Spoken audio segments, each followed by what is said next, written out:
Good morning. Thank you for being here this morning. On behalf of Mayor Thomas Broderick Jr., I want to welcome you and say thank you for being here and being a part of this morning.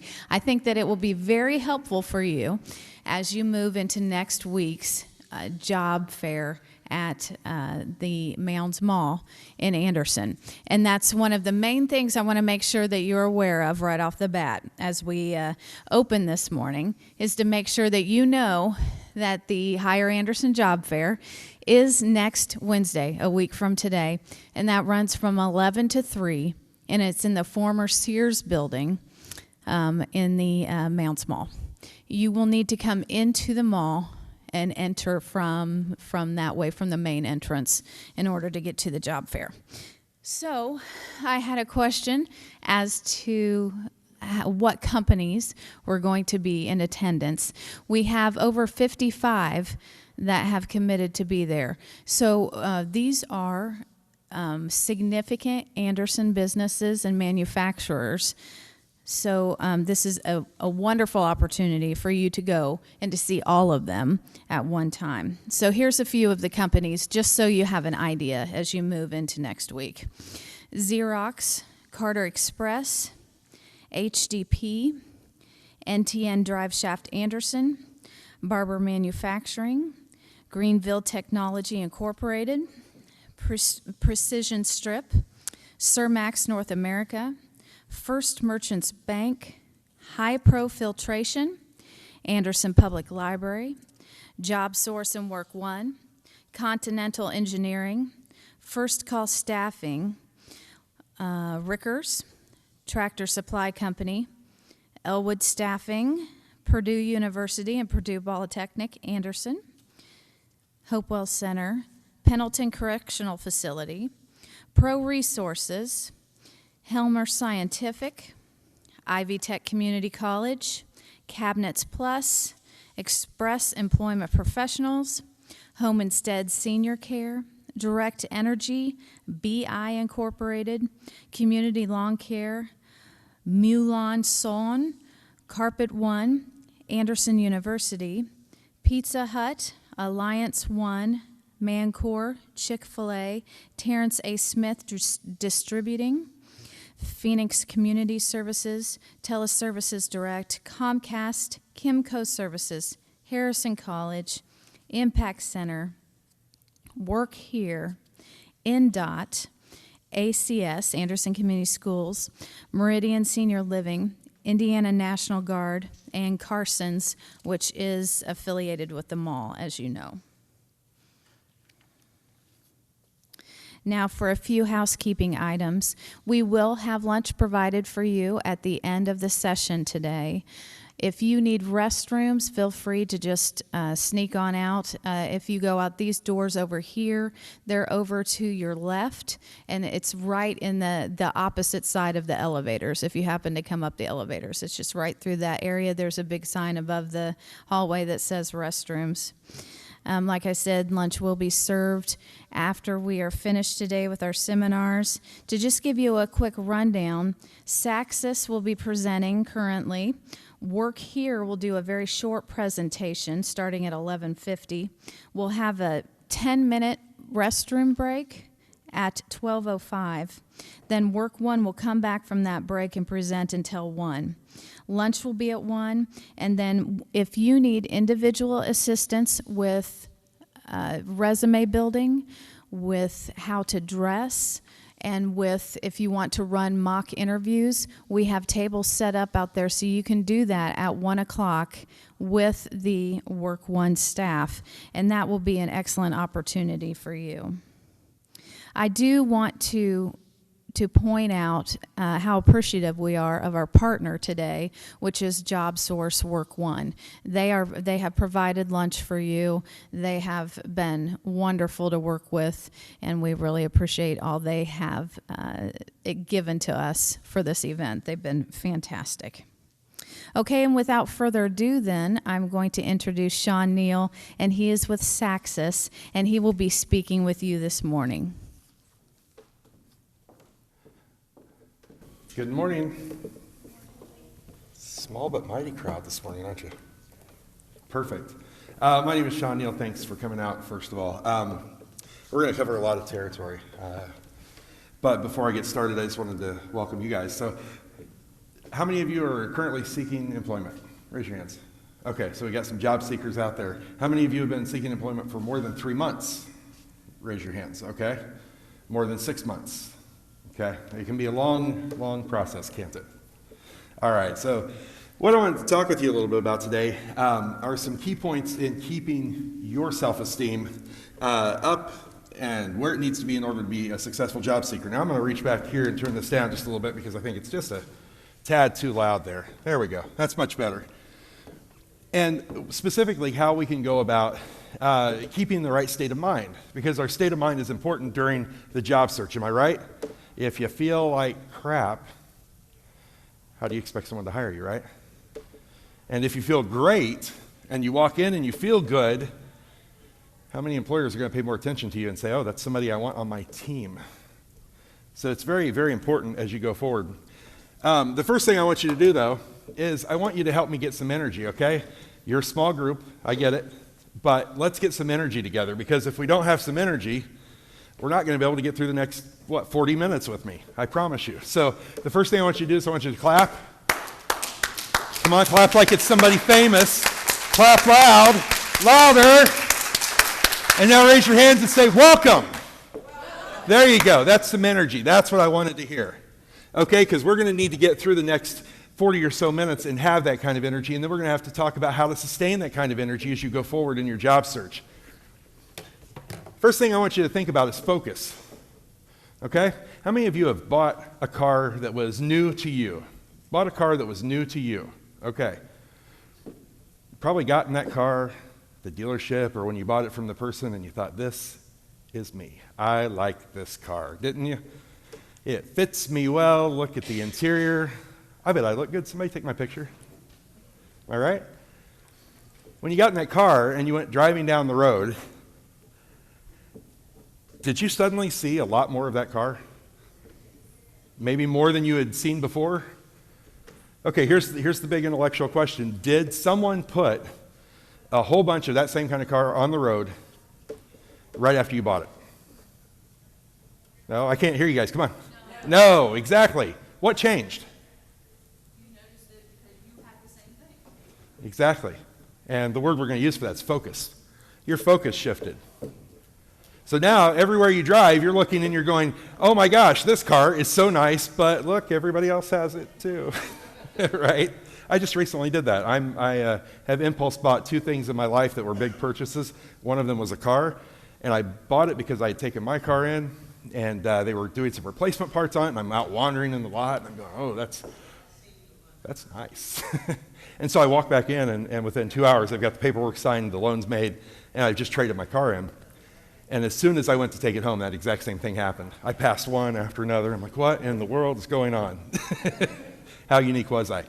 So our focus is huge. What we choose to focus on matters in our life. Okay, what you focus on is what you will get. And if you focus on positivity and if you focus on success, guess what you're going to look for everywhere you go? Exactly. You're going to look for opportunities for positivity and success. How many of you know people that walk around with their shoulders back and nothing in the world can take them down? Like everything, they're just happy about everything. How many of you know? Raise your hands. You know somebody like that? Okay. Now, how many of you know somebody that everything that happens must be happening because the world is against me? Do you know somebody like that? Exactly.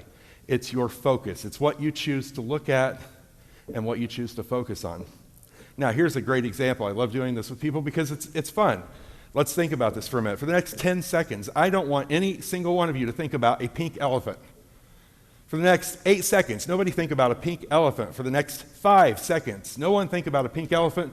Next 3 seconds, no one think about a pink elephant. Raise your hand if you thought about a pink elephant. Exactly. What we suppress, what we try not to think about will emerge, and what we focus on, we will find.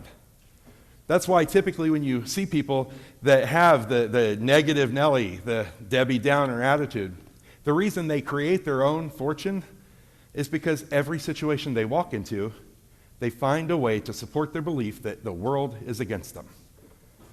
You can walk up to someone who has that state of mind. You can hand them a $5 bill, tell them that they're the best person in the world, give them a hug, and you can walk away, and guess what they'll say? They felt pity on me. They don't like me, so they're just trying to help poor little me.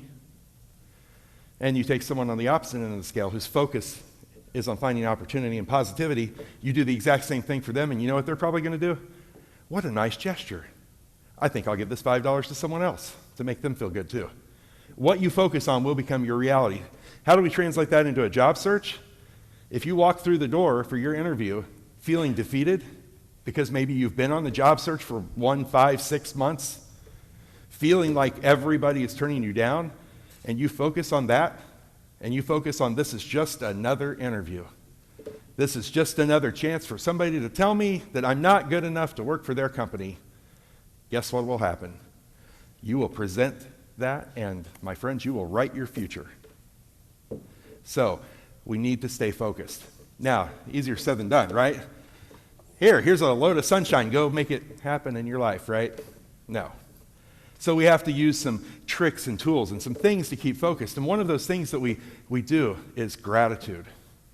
Gratitude is huge. The ability to look around and find things every moment that you are grateful for. Young lady that works with Peg and I, this Flav Peg's my partner down there. She has been with me for the last 3 years. We've been doing this, and we had a young lady working with us last year who came in. She called me from, I think she was in Noblesville at the time, headed towards our office in Anderson. We had an office space down here, and she called and she said, I'm going to be running a few minutes late. I'm having a horrible morning, and nothing's going right. I'll be there as soon as I can.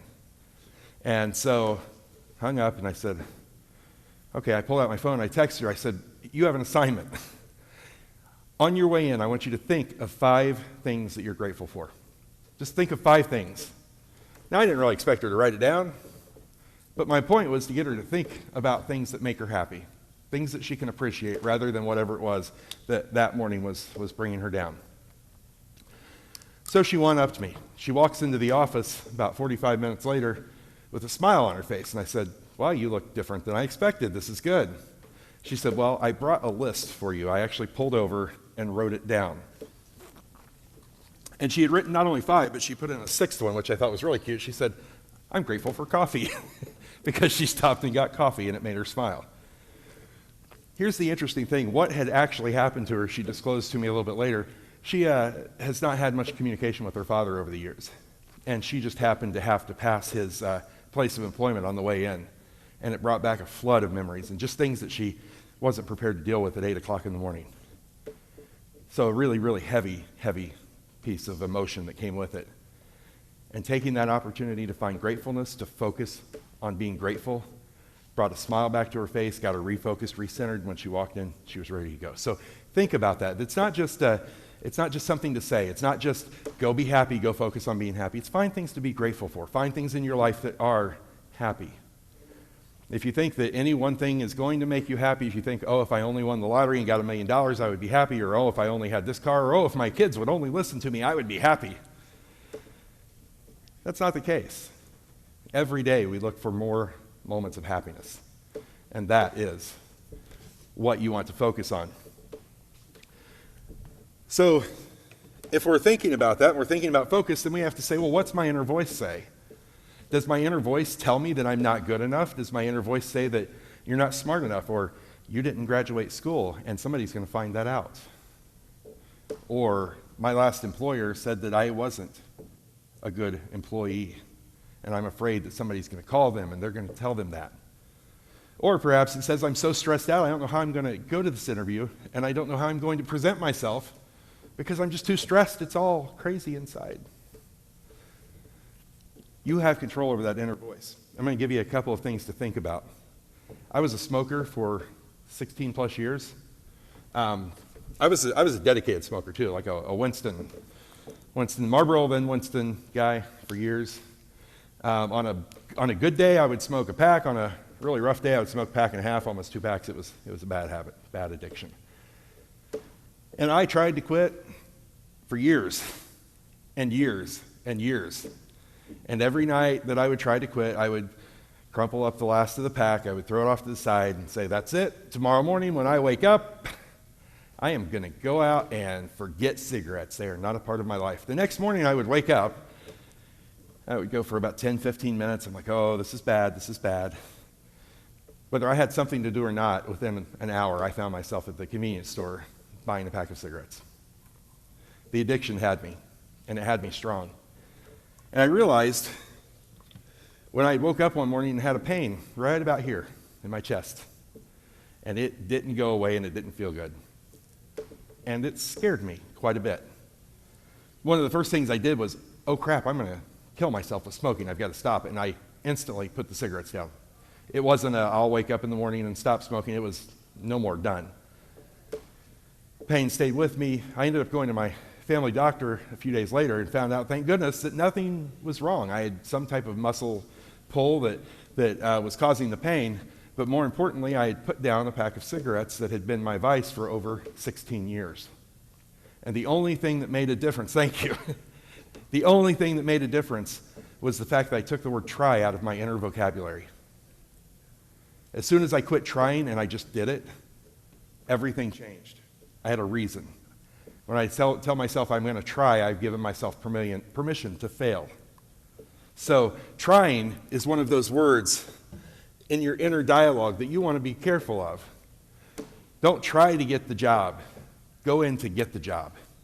Go in to win. Now, that doesn't mean you're going to walk through the door and every employer is going to fall at your feet, but what it means is that you're going to go in with the confidence that you need to have within yourself to make sure that when you do talk to that employer, that they feel it. They genuinely feel it. How many of you have an inner voice that says, I'm just not smart enough to get that job that I really want? You got a job? Okay, it's all right. I've had it before too. I have it every day, actually. It's okay. But we have to change the dialogue, because here's the thing, we will write our future. There are some interesting things that happen in our physiology, in our brains especially, when we say those things to ourselves. You know what happens? As you start to do that, there are neurons, pathways that start getting created by your brain, and they tie this together and they begin to form patterns and behaviors. And those patterns and behaviors support that. Again, like we talked before, what's your focus? So if you wake up and the first thing out of your mouth is, I'm not smart enough to get that job, I'm not good enough to get it, you will begin to look for ways to validate that. As soon as you do that, you have written your destiny. So I'm going to encourage you to think about the inner voice. Think about what you're saying to yourself every minute of the day. Take the opportunity to change it. Here's the special part. We all suffer with it. I suffer with it. We all deal with the inner voice. It's how diligent you are about making sure that you squelch the negative side of it and focus on the positive side of it. Because whichever one you focus on, we keep going back to that word focus, whichever one you focus on is the one that will ultimately win. Benefit finding is kind of important. That means that when God hands you the worst circumstances that you can possibly imagine, and I'm going to go really deep with you guys for a minute. The worst circumstances that you can possibly imagine, such as a death, such as the loss of a loved one or a friend or a relative. How do you find positivity in it?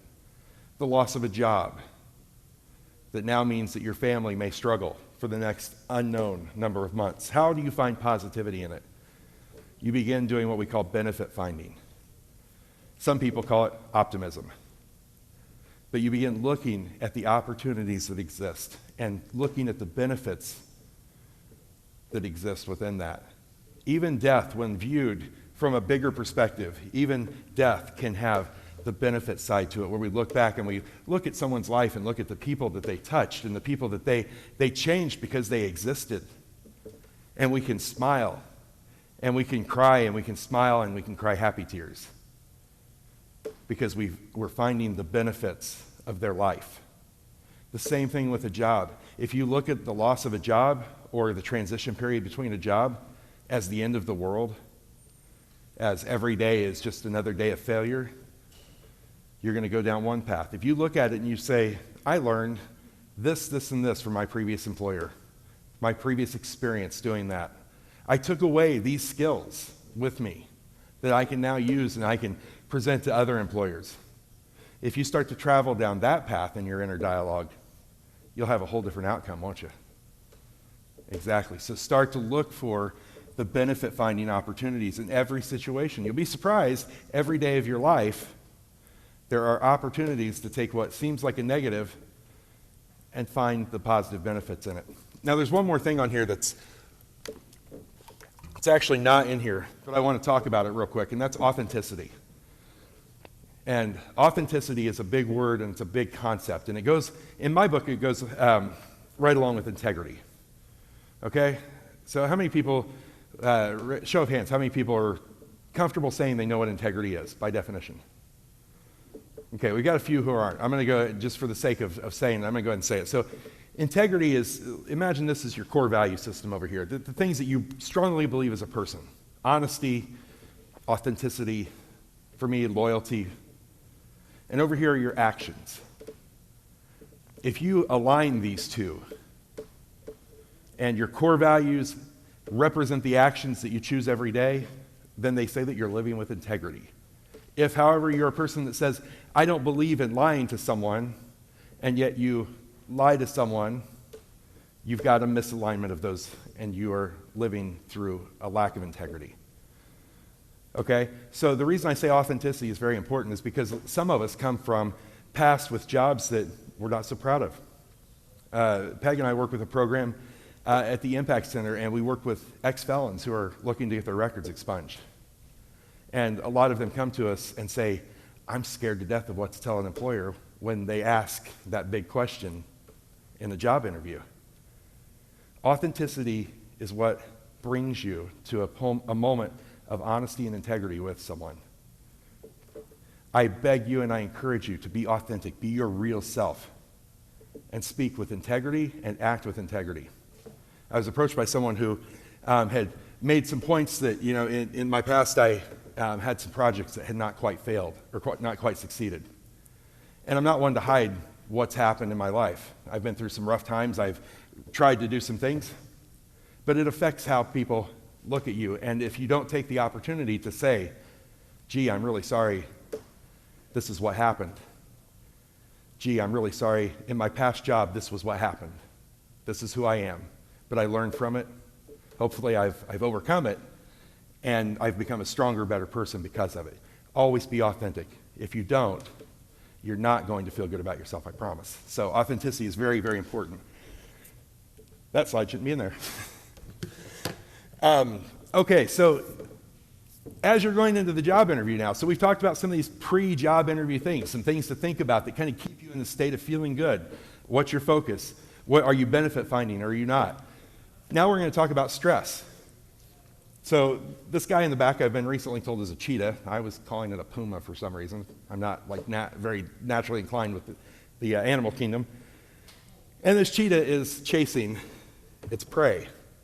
And the way we're wired as human beings and as animals is that when this situation occurs, this is a high-stress situation, boom, our bodies kick into action. How many of you heard of flight or fight? Yes, we probably all have. It's that moment when something like this happens and adrenaline and all these great hormones kick in and boom, we go running. And we do it to save our life. Or we do it to defend our loved ones or ourselves or our family.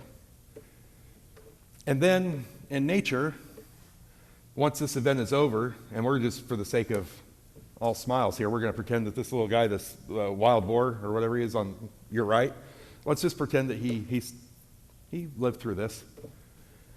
Once that moment is over, 5 minutes later, you're going to see that little guy grazing in the grass or whatever wild boars do, being happy, frolicking, life's back to normal. That's how our bodies were programmed and wired to deal with stress. However, the interesting thing is that our body doesn't know the difference between physical stress, real stress, and psychological stress, stress that's in our heads. Okay? So what happens when you become stressed, the amygdala, this portion of the brain back here that's kind of in control of all your emotions, it sends out this hormone called cortisol. Cortisol jumps into your system, and when cortisol hits your system, in order to flight or fight and survive, some of these things happen. Your working memory is reduced. Okay? You don't have a need to think about what you had for breakfast last week if you're in a high-stress situation and you're trying to get away from a cheetah, right? Who cares? Your ability to be distracted is increased. Same reason. You're being chased by a cheetah. I'm looking for everything. Information processing is reduced. At that moment, you don't care what 2 plus 2 is. 22 or 4, who cares, right? Run. Emotional reactivity is heightened. You're reacting from your emotions. You're not as easily processing what they are. You're just going gut instinct. Boom, boom, boom. All of these things happen because of cortisol. And all of these things happen as a result of stress. Now, I want you to think about yourself. If you're going into a job interview and you are high stress, you woke up this morning and the first thing you thought was, oh my gosh, I've got all these bills to pay. I don't know if I'm going to be able to do that. My car's about to fall apart. Crap, the kids missed the bus. Right? If you wake up in that state, your body doesn't know the difference between that or that cheetah chasing you. All of these things happen, and you walk into your job interview at 10 o'clock in the morning and you can't even remember your first name. Right? So we have to practice some techniques that will help reduce some stress. And one of the best ones that I can tell you, and one of the easiest ones, and probably one of the corniest things you're ever going to hear, but you've all heard it, is meditation. Okay? Now, in that meditation piece, I'm going to tell you a couple of key secrets. Number one is what we're going to call permission to be human. Permission to be human means that when you experience an emotion through the day, you have to give yourself the opportunity to accept it. At some point, you have to give yourself the opportunity to accept whatever it is you're feeling.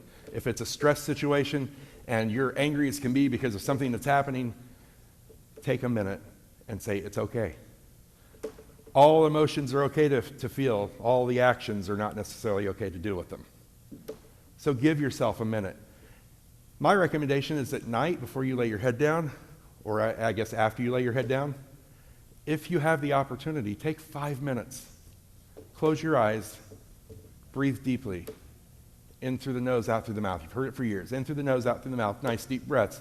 And as you do, think about each part of your body, starting with your toes, each toe, one by one. You will fall asleep, I promise you, in 5 minutes if you do this. The more important thing is that you begin to shift your focus off of all the stressors, and you begin to shift and focus onto things that are real right at that moment. I have people that have literally told me by the time they got to their ankles and thinking and just experiencing, just thinking, I feel my ankle, there's my ankle. Deep breath in, deep breath out. By the time they get to their ankles, they're done, they're asleep. What a great way to go to sleep, because your mind is allowed to clear, the stress is allowed to go away, and you've distracted yourself into a calmer state of mind. So think about some of that. There's also some great reading, and I apologize, we don't have much more time to get into some of those things. There's some great reading online and some great videos that will talk to you about stress reduction and how some very simple techniques that you can do to reduce stress. Again, so that when you go for that job interview, when you go for that first day of work, that you're in the best, calmest state of mind you can be.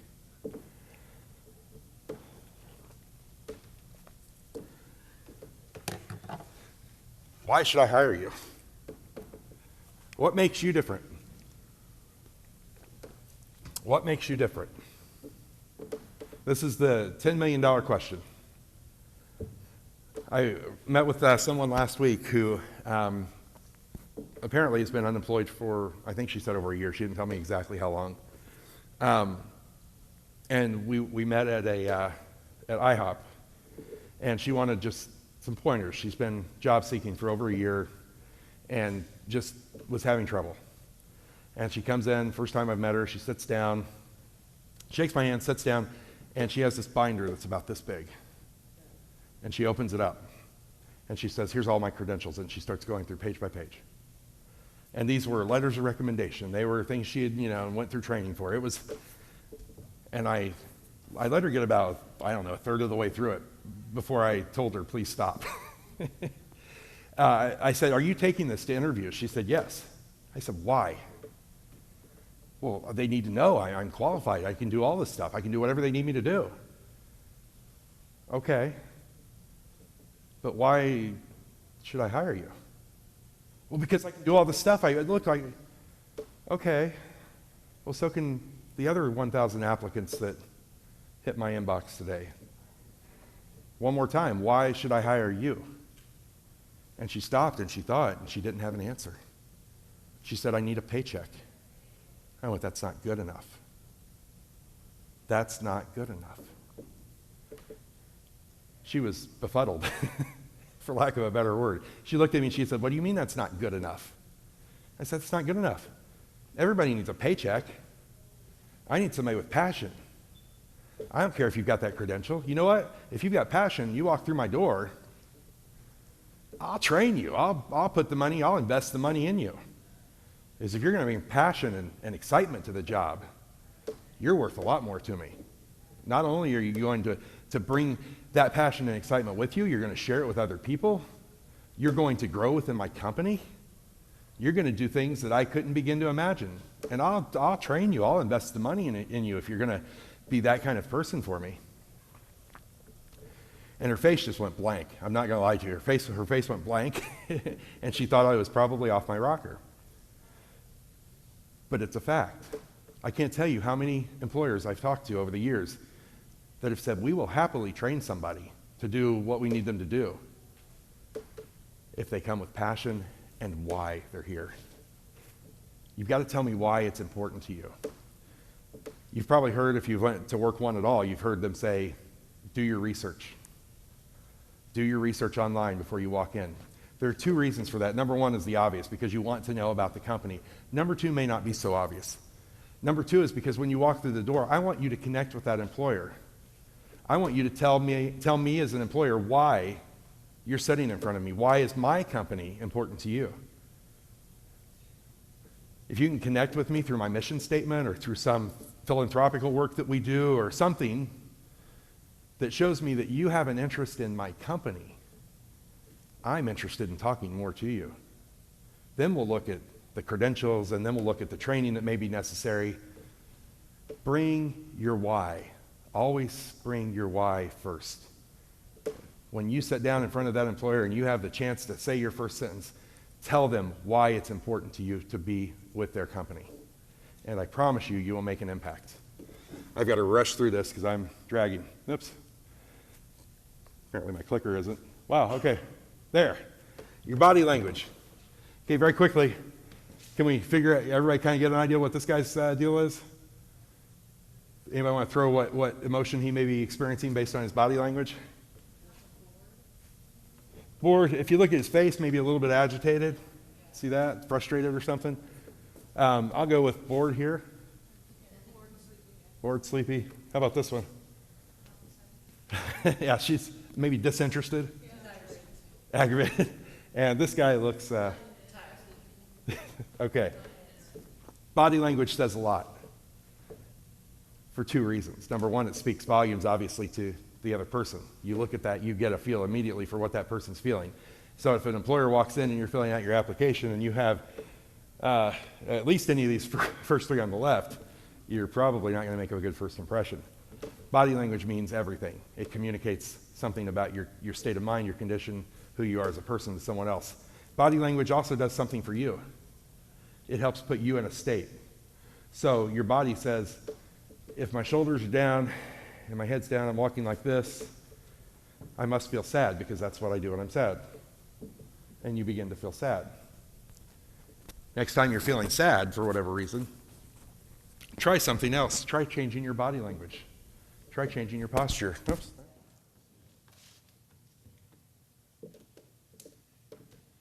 Thank you, Sean. That was amazing. That was some great advice and teaching for us this morning. Really, really enjoyed that.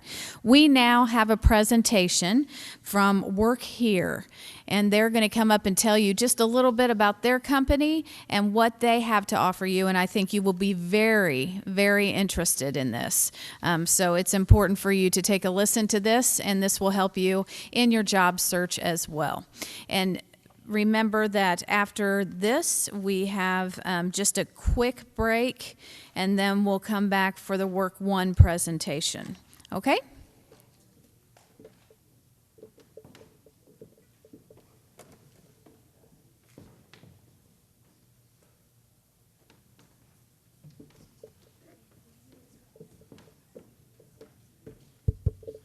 Good morning, can you hear me?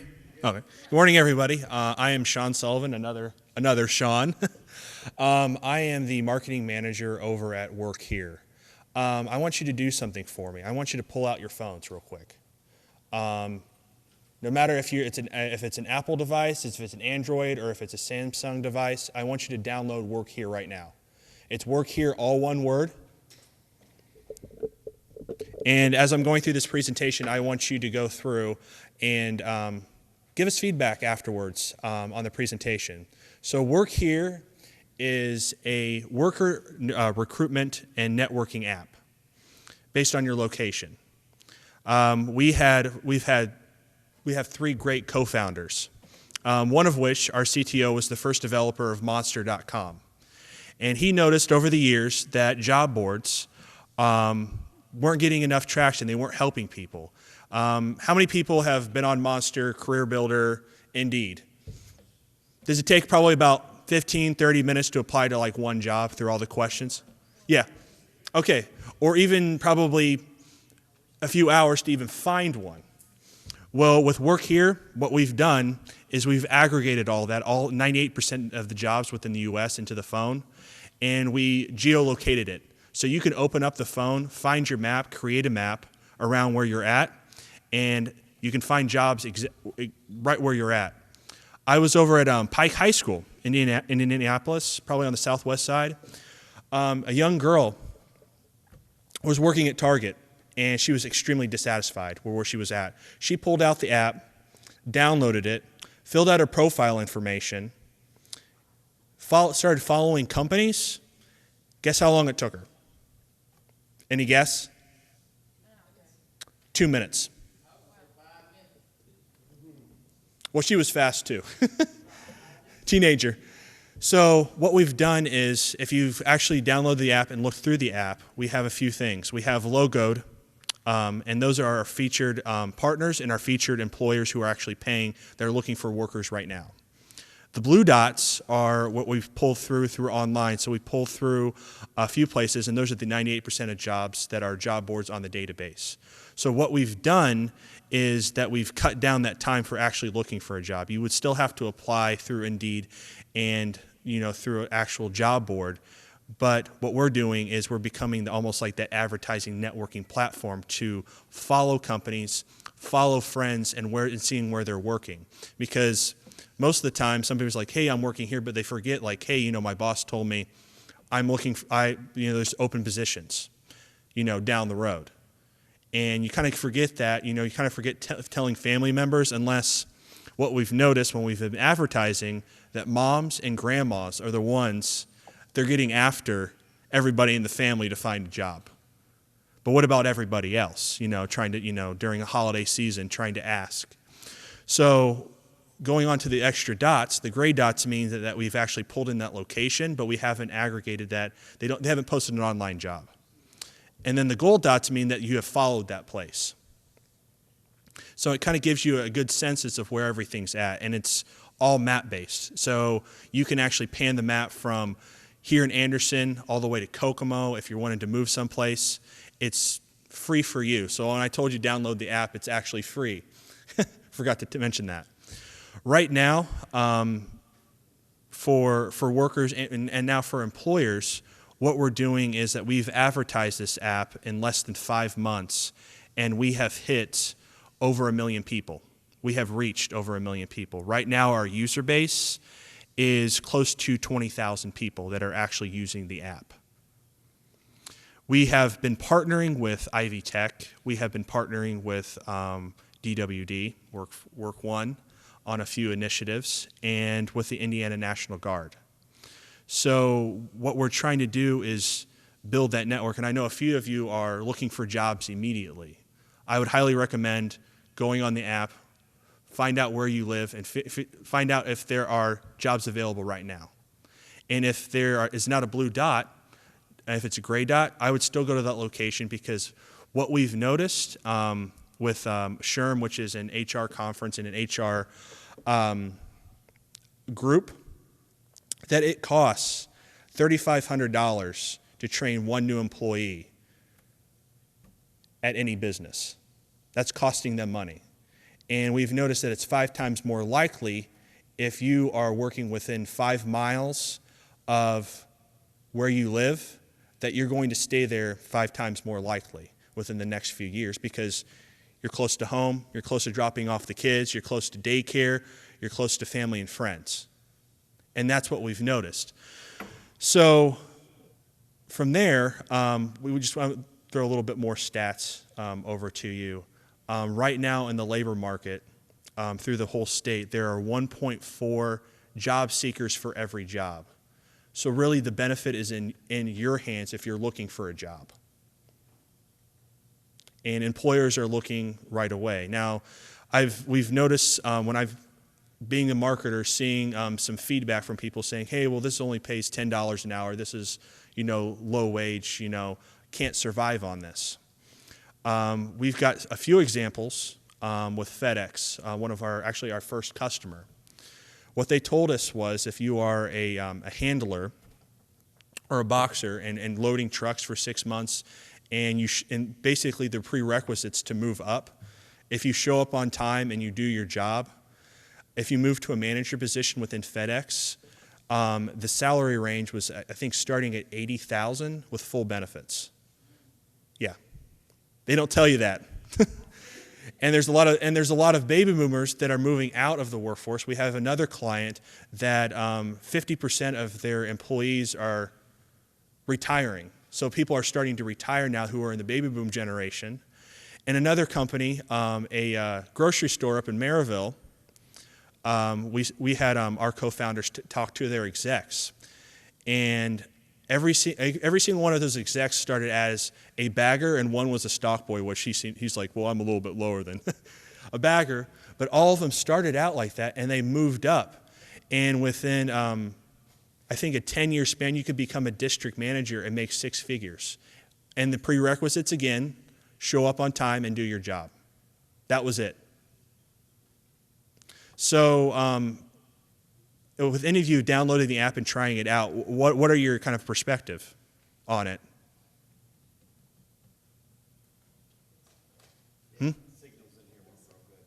Oh, the signals weren't good? Okay, that's what, yeah. After this, we have a tablet outside on the table with the app running. Signal's better out there. We can download it for you, show you how to use it, that type of thing. Yeah, we can walk you through and show you the different features and what to do and how to navigate it. It's real easy. So with work here, I mean, what we try to do is get you to the point of finding that job, and then as Sean before me said, how to land that job in the interview process. We are not a job board. Again, just wanted to clarify that, but we're a networking platform to help you find those jobs, and then you have to go through their process because obviously state and federal law, you have to go through all of that. Okay, welcome back. Good afternoon. My name is Mark. I am a career coach, career advisor / case manager for Work One. My partner and I, Jennifer, we're talking today about 2 critical elements in the process of gaining employment. The first step today I'm going to be speaking of is writing resumes. A resume, a good resume, is the most proper tool we have today to introduce ourselves to the workforce. And I'm going to come out here amongst you because I feel much more comfortable standing out with you. Today, most resumes are scanned by an automated robot. That is hurdle number 1. You have got to get past a mechanical machine to talk to a human. There are certain words, and in this information pack we have supplied you. We're going to talk about that in a minute. What words are good? What words ruin your resume? Your resume gets your foot in the door. It sells you. It makes me want to buy you as an employer. And as a career advisor or a career coach, my job is to help you to look as good on paper as I possibly can. We want that employer to buy you. My job is to be the interchange, the middle guy from you to that employer. So let's talk about some resume basics. I have an example here of a resume that was given to me by a client.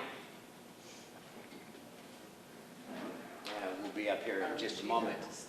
But I asked him, I said, sir, please get me your resume. This step one. I've got to look at you on paper. You and I have talked. You've told me your skills. But let's see how you look on paper. And when I get this email and I open this, we'll give it a second to load, I get a resume that to me is completely unacceptable. This is a fact.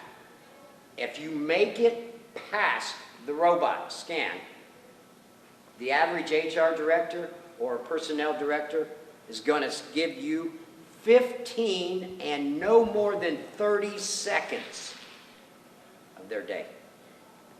That is all the time you have with this document that may have taken you hours to prepare to sell yourself. They're going to quickly scan. This is what I received from my client. I've changed some information out of there.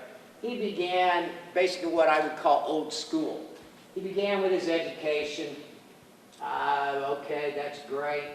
There's some things on there that I do not like immediately. I see dates.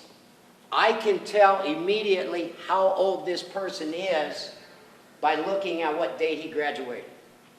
No longer necessary in today's world. I'm a baby boomer myself, and I'm closer to 60 than I'm not. So I'm very careful with the resume I would prepare. Just high school education, my college experience, that does not include dates for someone like myself. If I was 30, I would include it, but I'm not 30 anymore. And I don't want an HR director picking up and going, and he hasn't met me yet. Okay, I'm not your average 58, 59-year-old man. I still got a lot of kick left in me. Hire me. I'll do you some good. Nah, they're going to look at the date I graduated and bang, I'm in the can. I'm gone.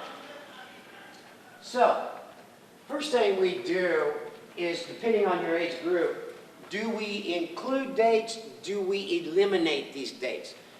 That's a call I help you to make when you work with me one-on-one. And also at work one, probably if you come to see me, one of the first things I'm going to have you to do is to go to one of our wonderful workshops. We have an excellent workshop instructor. His name is also Mark. And Mark puts on an amazing resume building clinic. I believe I've seen a face or two in the crowd here that may have been to this resume workshop. He will get you up to speed in what a new resume takes. Then you and I sit down and we hone this thing. We polish it. We put in those action words that's going to trip that robotic scanner to get you to the human being. So, we're going to probably, with Chris, let's just call this guy Chris. I'm going to pull his dates. I'm going to put in Portage High School. Okay, so we know he studied. He went to school. All right, so this is where, in a minute, I'm going to talk about too long didn't read. But if we could scroll down past his college, Jen. Here we go. 2000 to 2004. That was 16 years ago. Now, is this important? Is it not? This young man is a journeyman, and a journeyman is a skilled trade. Would I include the dates personally? No. Maybe, depending on the employer. This is where you need to do your homework for who you're sending this resume to. I don't just write one resume and send it to everybody. I look at the resume, I look at the employer, More importantly, I do my homework. Most web pages with companies have some staff directory. I'm going to take a quick scan. I'm going to see the age range of the upper people, or where I'm trying to direct this. If it's a young gun, I'm going to pull my dates. If it's a person about my age, we may mention that in later when we talk about interviews. But we start out with his work history. Okay, he's a Boilermaker. Keep this in mind. He is a skilled trade. Jansen's Fruit Market. What in the world has that got to do with building boilers or welding pressure fittings and pipes and pressurized systems? Portage Car Wash. Again, not useful. Bales, Auto and Truck. Again, not useful. This young man has come to me and said, help me get a job as a Boilermaker. Okay, let's scroll on down. Hessville Cable and Sling. I almost cannot find it in there. And this is where we're actually beginning some skills he's using as a journeyman. This is the first time I see TIG welder, MIG welder, fabricator, burning. Okay, but I'm lost trying to find it. Do you follow me? This is the HR director that's giving you 15 seconds. So, let's scroll on down a little further. Again, he's reiterating what he stated at the top, 1998 to present. Local 374 Boilermakers. This is repetition, and this is not useful information.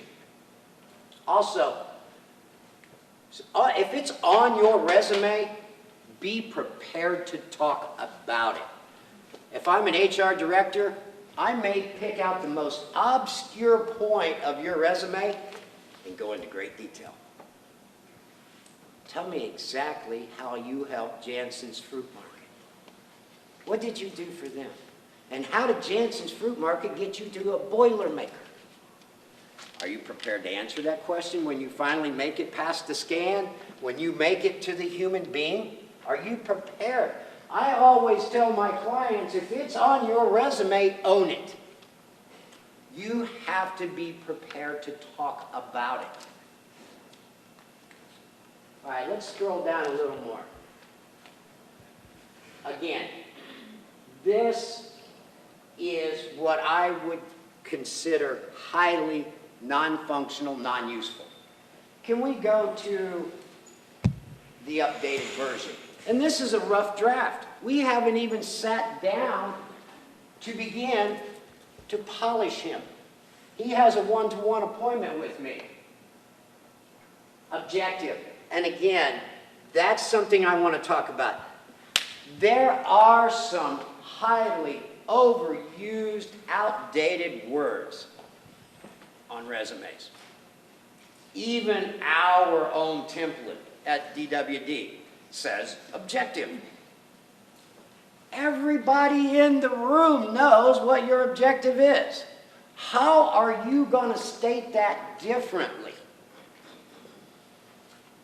To me, what first thing I'm going to do, I'm going to pull objective off. I'm just going to cut to the chase. It's at the top of his resume is going to say, to secure long-term employment with a reputed company where I may contribute as a team member using my diverse skills as a journeyman. Boilermaker, certified MIG, TIG, stick welder, and fabricator. Okay, now we're going into his work history. Basically, we took a jumbled piece of mess and we made him into a nice one-page resume. I cannot stress this enough. All resumes, basically, in today's world, are one page. If it's 2 pages, I'm going to introduce 2 terms to you. TLDR. Anybody a Twitter person in here? Anybody know what TLDR means? Too long, didn't read. And that's just interpersonnel. This is maybe from HR director to resource person inside. If I get a resume, let me take a client I have. I have a Chinese PhD cloning specialist. I received an 8-page resume.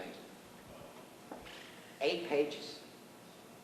He had 5 pages of publications where he's been published as a PhD. He's a cloning specialist. Let's cut to the chase. He had words on this resume that my colleagues couldn't pronounce. They're like, what is this guy? We nicknamed him Dr. Evil inside the office just to give him, so everybody, he's Chinese, I speak Chinese. I talked with David and I said, look, this is far, far too much information. We have got to pare it down. We have got to cut to the chase. I want your 5 best skills. I don't want to know about enzyme development and cellular walls and all this kind of stuff. No. No. Not useful. I can't sell you. That is my job. I'm here to sell you in the door or to help you on paper get in the door. Let's go back to Mr. Boilermaker. Okay, he is certified as a MIG-TIG stick welder. That's highly important. And what I want to do when I'm done with this is I'm going to remove some of the words underneath each employment. But you notice the car wash is gone, the fruit market is gone. He's trying to get a job as a Boilermaker, not as a fruit salesman, not as a car detailer. So some of this information we will retain. Some of this we will not. Go ahead and scroll on down. This is the main part. Once we've introduced him, the HR director can take his first 5 seconds and read his employment history. He can in 5 seconds. Now, let's look at his skills. Why do we use bullet points? This gets you around the robot. This makes that scanner lock on. It will start to identify that. It's a little trick of the trade. All right, he can operate cranes, hoists, lifting equipment, fabricate parts, components, assemble products, production equipment, maintain mechanical equipment, weld components in flat, vertical, overhead. He can lay out, position, align. These are the skills I need to see to sell him. These are the skills the HR director has to see to bring him in the door. Now, once he's in the door, that's my colleague's job, is she's going to tell you the finer points of the interview. Let's go to our PPT, if we could.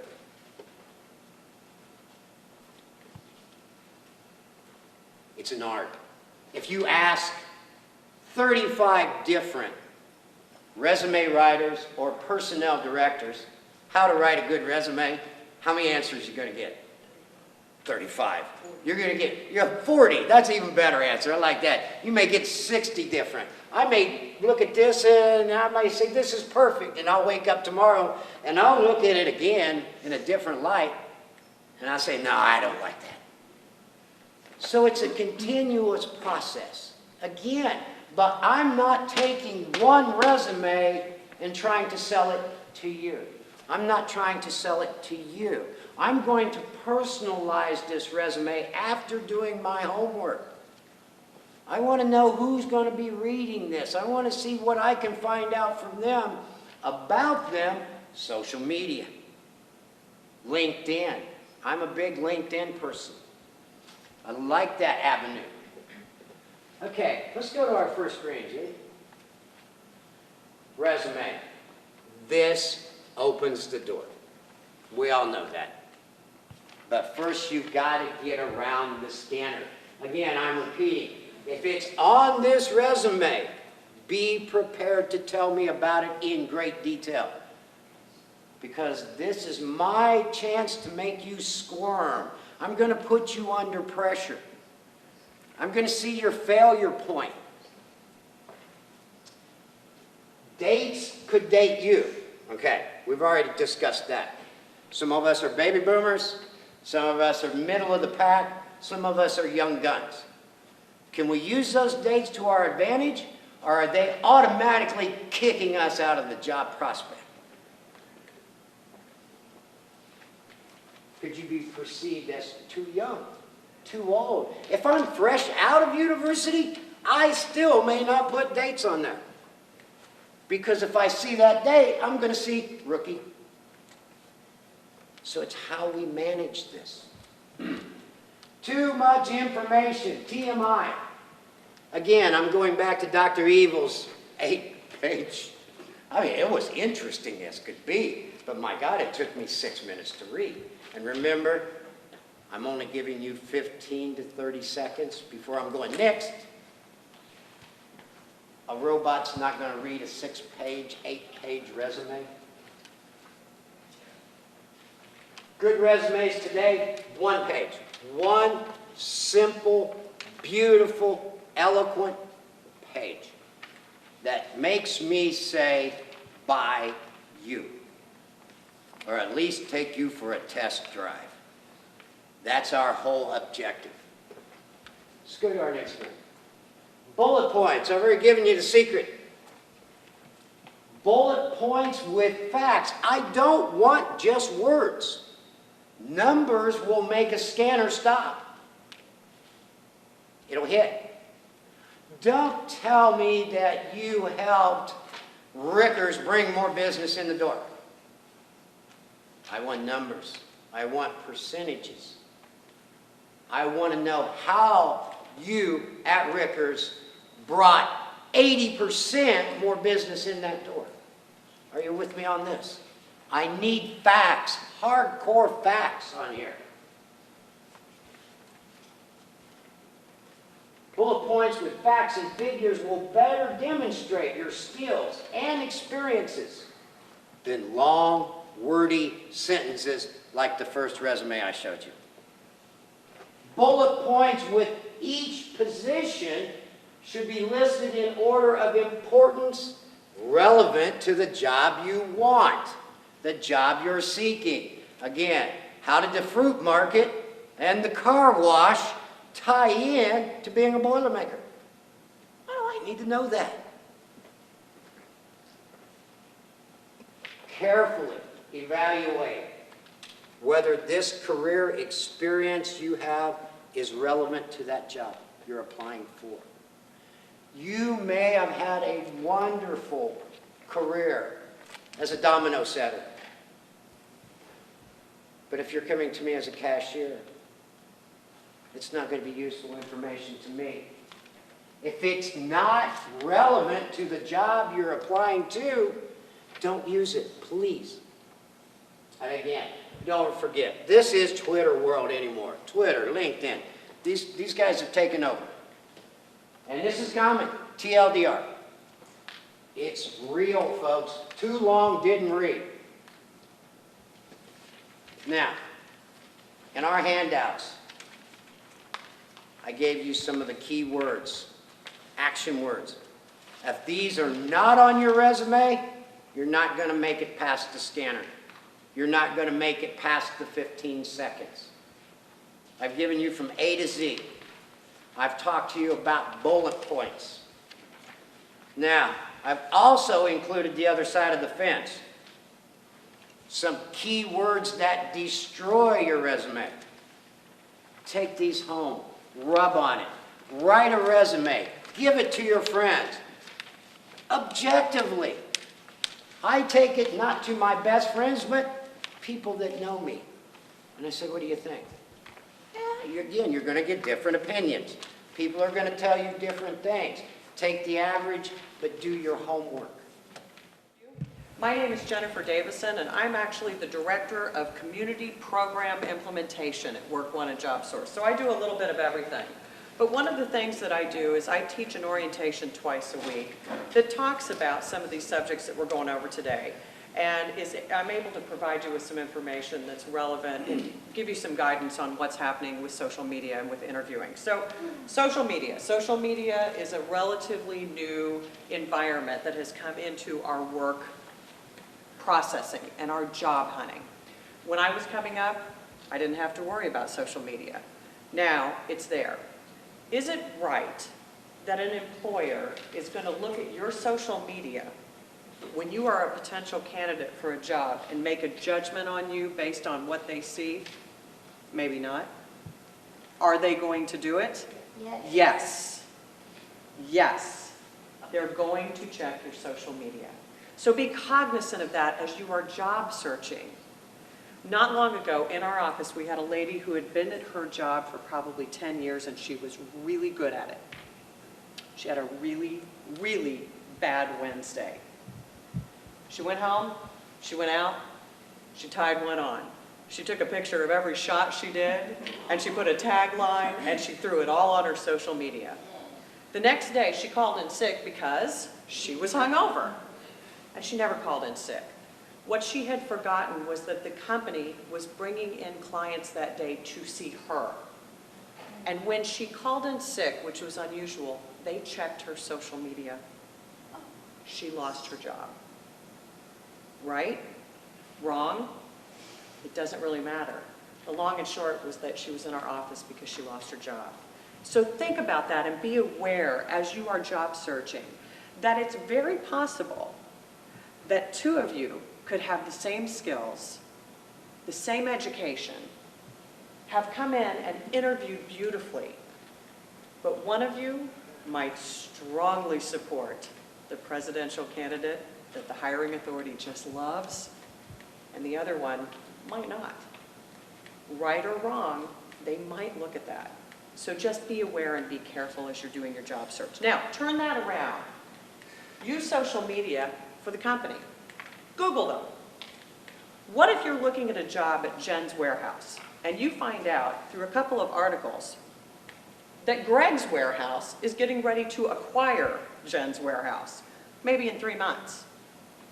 The people at Jen's know that. They may be leaving because they're worried about this acquisition. Do you think Jen's going to leave those jobs empty for 3 months? No way. She's going to hire you and you and you and anybody that applies. And in 3 months, you might have a better job if this acquisition occurs, but you might not. So just be aware of what's happening. Glassdoor.com. Write it down. You can find out how people were treated in interviews. You can find out, in some cases, how much they offered certain positions. It is a wonderful website. So use social media to find out about the company. I know Sean's talked about it, Mark even talked about it as well. It's very true. Find out what you can find out. Everyone knows in the interview, they're going to ask you, do you have any questions? And you always want to have a question prepared.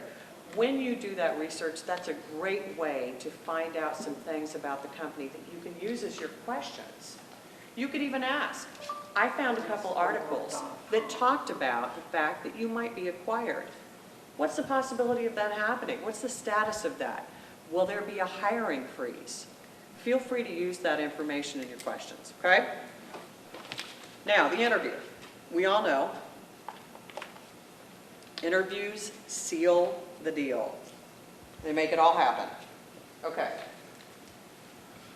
Some of these are very basic logistics, but they're good reminders.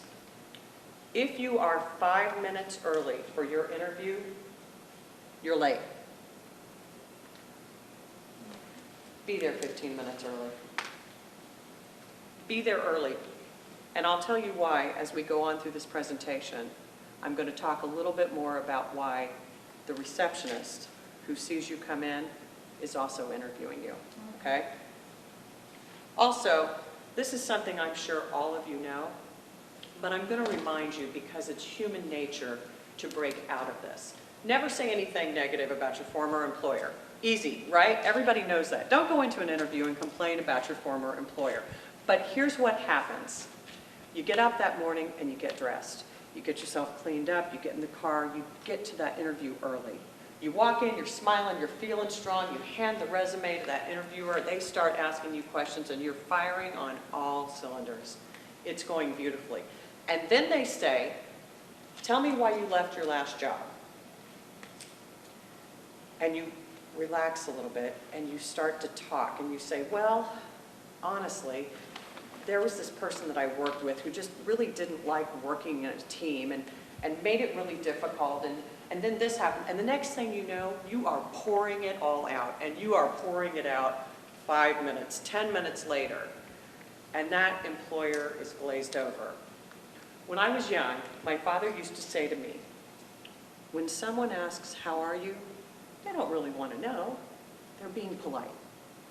I would say the same thing about that question. Have a 30-second elevator speech ready. When they ask that question, be prepared with your answer and keep it short. It wasn't a good fit. This is what I learned, and this is where I'm headed now.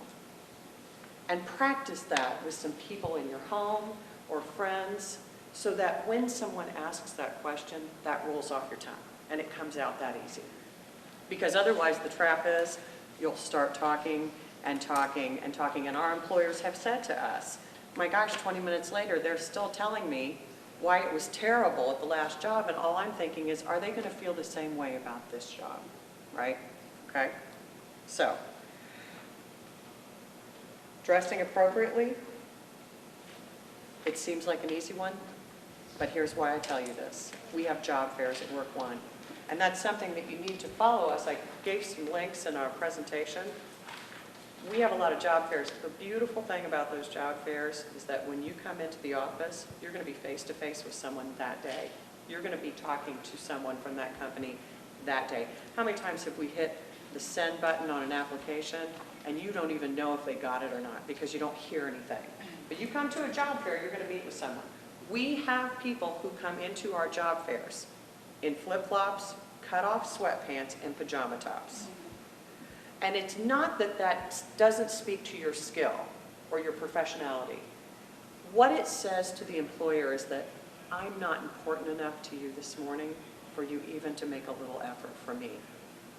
So keep that in mind. That's the importance of your dressing professionally, because you're sending a message to that employer that they were important to you, that this was important to you, and that you took time to prepare for it. Okay?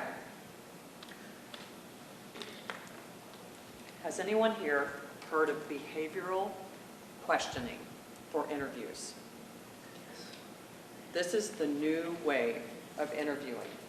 Behavioral questions, no right or wrong answers really.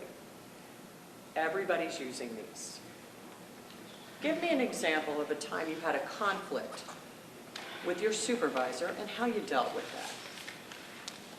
Give me an example of a time that you instigated a process improvement in your group and made something better. Who's your hero? What kind of manager do you like? What kind of animal would you be if you could be an animal? This is where this is going, okay?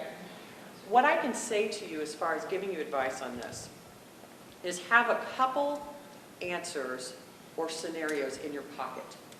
One where you've had a conflict with a supervisor or a coworker, someone at work, in a situation that you had to find a way to work around.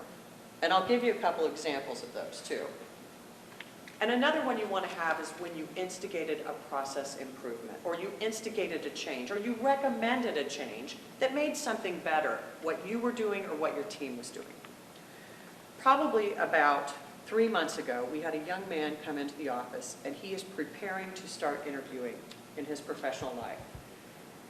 He said, I am very high-functioning Asperger's, and I want to make sure that I am prepared. So I interviewed him, and I intentionally did no research. I wanted to interview him clean, and I asked him that behavioral question. Give me a time when you had a conflict, and how did you deal with this? And this is what he said to me. I work on a farm. And the farmer will come out in the morning and he'll give me a task to do and he'll show me how to do it and then he'll leave. And as soon as he leaves, I know how to do it better. And you know what? He does. That's how his mind works. He sees a more efficient way to do it immediately. So he begins doing that task his way. And when the farmer comes back, he said, and wants to know why I'm not doing this the way he showed me, I step back and I ask him to try it. And then he does. He sees it's better, and he understands. I thought that was probably one of the best answers I had ever had to that question. Okay? My example that I used once was that we had a spreadsheet in the company I used to work for that was used in 3 different divisions on a monthly basis. Someone new went into the role, the step in front of me, and the person that went into that role said, I'm not going to do steps 4, 5, and 6 because I don't want to, even though I know it's going to make Jennifer's life easier because she then needs to take steps 6, 7, and 8. I'm not going to do it. I don't want to do it, I'm not going to do it. So I was stuck with, how do I go forward with this? So the first thing I did is I went to my manager and I said, I've got this conflict. What do you recommend that I do? And he said, let me reach out to their manager. And so they did. And the manager then reached out to this person, and this person said, I don't care, I'm not going to do it. I'm not going to do it. Long and short is that we went around every good route that we could take without flat out offending her or telling her, you have to do this. And then I went to her manager and said, you know what, instead of getting to that last step where you have to come down and say you have to do this, I think I've got a better way of doing it. I think I can work around it. And that's what I chose to do. That's how I worked around it. She wasn't going to change that, and if she was forced to do it, it would have created a bad relationship that would have not, it would have been bad off from the start. So I found a different way, and then I said to her, you know what, it's okay, you don't need to. I found a way around this, it'll work. That was my answer. That's what they're looking for. How did you creatively deal with that situation? Process improvement could be that you work on a team, and you've been doing something once a week, every week, and you found a better way. It could be anything down to, I work in the drive-thru, and they taught me how to take steps, and I recognized immediately if I moved this item over here and changed these 2 steps, it would be faster, more efficient, and would make more sense, and would give me an opportunity to interact more with my customer. That's what they're looking for, okay? Just last week, I had a woman in my class who said, you know that question, tell me something negative about yourself? You know that one? They always say, tell me something negative. She got, tell me 3 things. And she said, I had 1, but I didn't have 3. That is now the 2nd time I've heard that. So be aware, they may catch you on that because they know you're prepared to say 1 negative thing or 1 area of opportunity or improvement. Have a couple. Because now they're asking for more than 1 because they want to see what happens when you have to come up with 1 beyond the one you've always had in your pocket. Make sense? Okay. Closing, questions? What's the most important characteristic about the person that you're going to give this job to? Why not ask them that? Ask the interviewer, what are you looking for? I know that you want a warehouse technician, and I know what that means, and I've got those skills, but what's the most important characteristic you're looking for? And they'll tell you. I want somebody that shows up to work every day. So you know what they're looking for. I asked an interviewee when I was looking for an assistant clerk in a court, what didn't you like most about your last job? And she said it was a desk job. I hated it. I don't want a desk job. I would rather die than have a desk job. And the job I was interviewing her for was a desk job. But she told me, she was honest. Same thing, ask them what they're looking for. Ask them what is important to them, okay? If you are searching for a question, and they've said, do you have any questions? And of course you want to have those. Feel free to ask the person interviewing you, what do you like most about this company?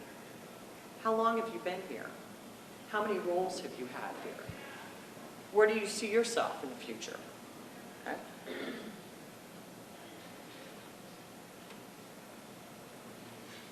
lasting impressions, last impression, the last impression you leave is going to be the first impression they remember when they think about you. Okay? Always going to be the most important thing. When you walk out of there, that's what they're going to tie in. Okay? When you are done, ask, what is the next step? Because then you know, well, you know what? We've got 3 more people to interview this week. Then we're going to wait a week, and we're going to bring 3 people back, and we're going to do a second round of interviews.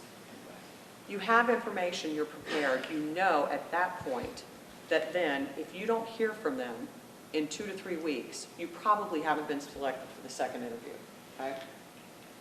Keep an email address of the person that you interviewed with or a contact at the company, because if you don't hear anything in a couple of weeks, sometimes what that means is that something's come up at the company and they honestly have just put the interviewing process aside, but you can still email and you can still say, hey, I'm still interested, just wanted to touch base and let you know.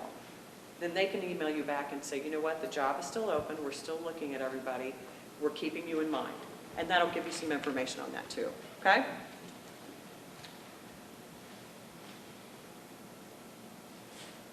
One item that I really want to bring up that I want to make sure I don't miss. Yes. Never assume, ever, that the person that's interviewing you is the only one making the decision, right? We talked about this a little bit earlier. When I talked about 5 minutes early is late, when you walk into that business, everybody that works there pretty much knows you're coming in for an interview, and they know what job, and they know if that's a job they're going to be interacting with, right? The receptionist is going to be watching you. The employees are going to be watching you. We have an employer who, as soon as he is finished with an interview, will walk right out to the receptionist and say, how did she treat you? Did she smile? Was she polite to the people around you? Was she rude? Was she in a hurry? I have a friend who's a recruiter in Chicago. She was just at my house last weekend. She said the receptionist called back to her colleague last week and said, Karen, your candidate is here. He is sound asleep in the lobby. And when she came out to get him, he was head back in the chair, snoring, sound asleep. Absolutely. Now, did it make a difference when she came down to whether she hired him or not? I don't know, but probably not the impression you want to get, right? Okay. So, the employer I was with before work one, when we would interview, the hiring manager would do the first interview. The next 2 interviews, she would call 2 or 3 of us in. And at the end of the interview, she would say, what did you think? Not what do you think of the skills, what do you think of the education? How do you think that they'll fit in on a team? So remember, as you are going through, that everybody is interviewing you, okay? So, social media, be careful as you're going through your interviewing and your job searching. Be careful what you're posting. Be careful what you're saying. Interviewing, remember, dress appropriately, show them that respect, have questions ready, be prepared for behavioral questions. You will have them, okay? And basically remember that that last impression that you make is the first impression they'll remember when they think of you again, okay? Does anybody have any questions? Okay. Thank you for your patience. That was another phenomenal workshop. Both of you were wonderful. We thank Work One and JobSource for providing that for us. Just phenomenal. We hope that you have enjoyed your day and that you've learned a lot. Please know that there's still more to the process if you would like to take advantage of that today. We're going to go out and offer you lunch, and then at that point you can feel free to go talk to the JobSource Work One folks, and they will assist you with interview skills and give you one-on-one assistance with your resume as well. So feel free to take advantage of those opportunities. I think it'll be great for you. Thank you so much for being here today. Remember, the actual job fair, the Hire Anderson Job Fair, is next Wednesday, starts at 11, ends at 3. Over 55 companies will be there, and it is at the former Sears building or store within Mounds Mall.